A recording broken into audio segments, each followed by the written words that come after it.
CPR is cardiopulmonary resuscitation.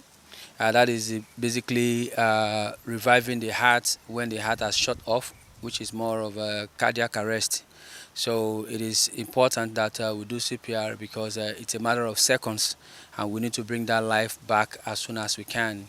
And that needs to be done within 5 and not more than 10 seconds to intervene in order to resuscitate that life so that it can continue to um, send or provide oxygenated blood to the brain.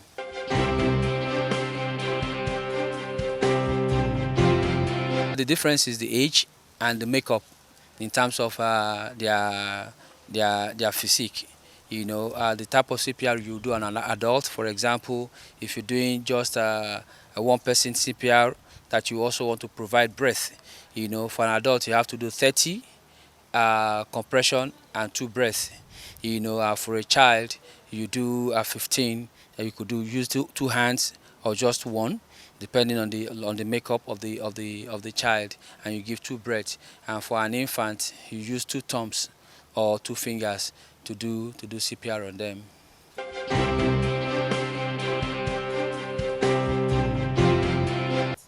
Yes, so to start CPR on an individual, especially when you are not there when that happened, by you that walking into the scene or somebody came to call you, it is important that you don't endanger yourself while you're trying to save somebody. So first of all, you check the environment to see if it is safe enough for you to have contact with that person.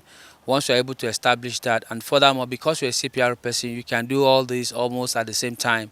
So you survey the environment, see if it's safe enough for you to touch the person, and when you get to the person, you want to find out if that person is what you think is in the situation where you think it is, by asking if it's okay, or if somebody whom you know, you want to call them by name.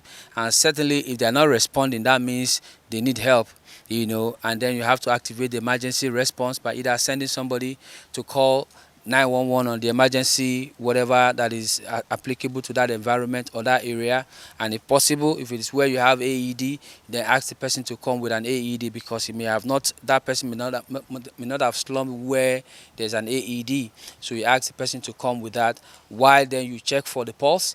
At the same time, you're checking for the breath. And once you notice there are no signs of life at this particular point in time, it's for you now to go straight and begin compression on that individual. And if it's somebody whom you're not too comfortable to have a mouth-to-mouth contact because of giving breath, you just have to go all the way doing your CPR, doing your compression, which should be between 100 and 120 within 1 minute. And it's not a thing you have to do like macho.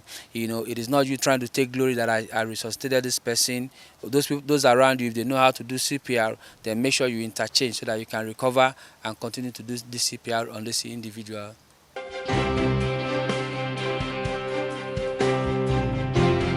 Yeah, bystanders has been a big concern to me too, because these what's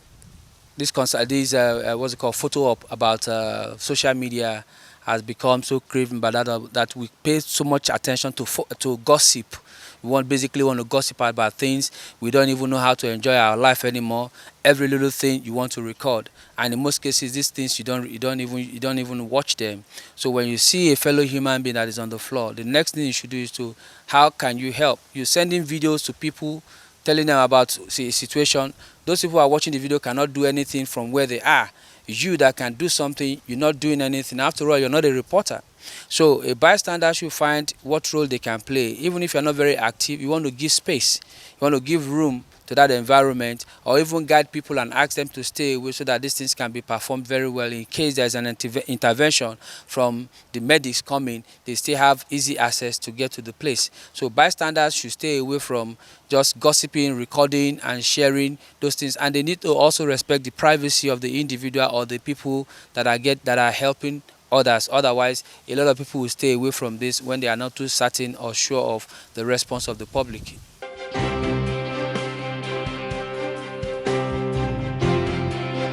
Yeah, for a choking infant and for an experienced CPR person intervening, you have to hold the baby properly, and either you kneel or come into a kneeling form where you can have the head of the baby, facing down, and you give some what we call five breaststroke at the back, with a view of pushing that choke towards the mouth, which is the goal. After which you turn the baby around and give with the two finger.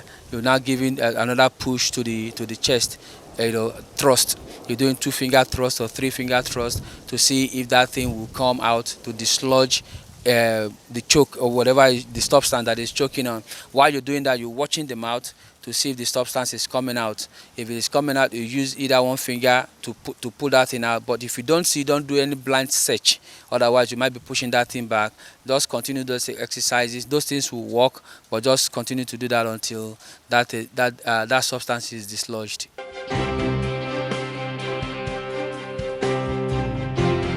First of all, check the environment and make sure that the environment is safe enough for you to touch this person, that this person does not have any electric transmission on his body before you touch the person, okay?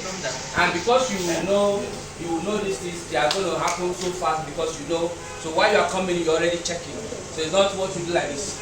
You basically like checking and everything is happening fast. But because we are going to this level, you first of all check if the environment is safe before you touch this person, and you gently turn the person around. Have a contact by saying, "Are you okay? Are you okay?" Or if you know the name, Yalabaja, whatever you want to do, you call the person by the shoulder. Why do we often do that? We do that in most cases because of the Good Samaritan law as well. That you don't have the right to touch somebody except the person gives you a right to, right? So, since this person is unconscious, he's not responding, that means you have the right to touch the person based on the Samaritan law, that this person needs help. To be sure you are performing CPR on somebody who has collapsed, not somebody who is still alive and you're performing CPR on that person. Okay? And that one, we do it simultaneously with something else. While you are checking that, you're checking if the heart is breathing or is pumping. You get? We are looking for sign of life. Okay? We are looking for sign of life in this individual. But the moment we establish that there is no sign of life, it is now time to perform CPR. And when we are doing that, let us be sure that we are in a very close proximity to that individual that we are trying to save. And when we are doing that, it's not like somebody grinding pepper. Your elbow must be straight to get the force. And above all, your shoulder will need that support. So it comes like this, you bring it there, and you push. So you go.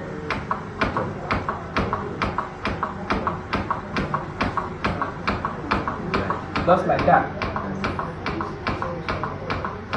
Okay?